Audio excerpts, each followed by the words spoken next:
జంగారెడ్డిగూడెం మండలం కేతవరం గ్రామంలో వేంచేసియున్న శ్రీ అభయ ఆంజనేయ స్వామివారి ఆలయం వద్ద ప్రతి మంగళవారం స్వామివారికి అభిషేకం కార్యక్రమాలు కొనసాగుతున్నాయి.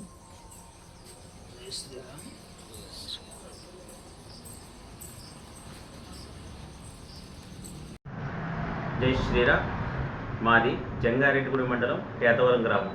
మా గ్రామం ఎంట్రన్స్లో శ్రీ అభయాంజనేయ స్వామి ఆలయం ప్రతిష్టం 2008వ సంవత్సరంలో ప్రతిష్ఠించడం జరిగింది. అప్పటి నుంచి ప్రతి సంవత్సరం కూడా డిసెంబర్ నెలలో హనుమద్రవ్రతం సందర్భంగా అన్నదాన కార్యక్రమం నిర్విఘ్నంగా కొనసాగుతుంది. ప్రతి సంవత్సరం 3000 మందికి డిసెంబర్ నెలలో అన్నదానం జరుగుతుంది.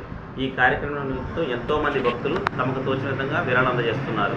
అదేవిధంగా అభయాంజనేయ స్వామి వారు ఆలయం ఏర్పాటు చేసినప్పటి నుంచి మా గ్రామం అందరూ కూడా సుఖ సంతోషాలతో, పాడి పంటలతో ఎప్పుడూ సంతోషాలతో వర్తిల్లుతున్నారు. ప్రతి మంగళవారం కూడా మన అభయాంజనేయ స్వామి వారి ఆలయం వద్ద ఉదయం సాయంత్రం స్వామివారికి పంచామృత అభిషేకములు, సాయంత్రం అభిషేక కార్యక్రమం జరుగుతుంది. తదుపరి స్వామి అందరికి భక్తులకి ప్రసాదం అందించడం జరుగుతుంది. జై శ్రీరామ్, జై హనుమాన్.